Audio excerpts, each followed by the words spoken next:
C'est un village dont les habitants sont inquiets. La LGV, la ligne à grande vitesse Bordeaux-Toulouse, passera à quelques centaines de mètres de Rustis. Résultat, les 450 habitants de ce village du Tarn-et-Garonne sont inquiets. La LGV va passer dans la plaine. Donc le village est déjà traversé par l'ancienne nationale 20, qui est la départementale maintenant. Il y a le canal et la voie ferrée. Donc déjà notre village est traversé par 3 axes importants.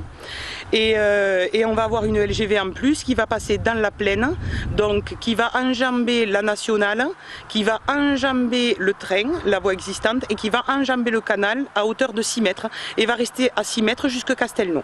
Voilà, on va avoir un viaduc de 4 à 5 km qui va être, attention, un viaduc, pas un beau viaduc, un viaduc avec des piliers en béton, quoi. On va avoir une vue imprenable sur des piliers en béton qui font du bruit. Et ça, on n'en veut pas. Une bonne chose, et c'est toujours une bonne chose. Bon, après, c'est vrai que ça dérange toujours quand ça passe chez nous. C'est vrai que ça dérange toujours quelqu'un. Mais bon, c'est le progrès, de toute façon. C'est décidé comme ça, on ne peut rien y faire quand même. À une dizaine de kilomètres de là, le domaine viticole dirigé par Christian Ivora. En tout, 110 hectares de vignes appartenant à l'AOC Fronton. En 2018, des TGV circulant à plus de 300 km/h devraient passer au bout de cette propriété. Nous sommes face à la parcelle de vigne qui sera impactée par le fuseau D. C'est toute cette parcelle que vous avez au fond là devant vous et qui représente une surface de 15 hectares environ.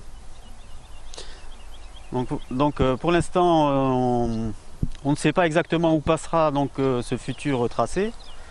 Mais il est certain qu'une partie de ces vignes seront touchées et impactées par le futur TGV.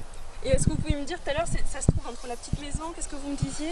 Donc ça se trouve entre cette petite maison qui est à l'entrée de la propriété et ces arbres-là au fond qui sont les arbres qui entourent un lac collinaire que nous avons là. Vous voyez toute cette partie-là qui est devant nous est susceptible d'être traversée par la ligne TGV. D'une part, c'est la surface qui sera amputée par le tracé donc, de ce nouveau tracé du TGV. Donc c'est un certain nombre d'hectares qui ne seront plus cultivés. Un certain nombre aussi de bouteilles qui vont nous faire défaut.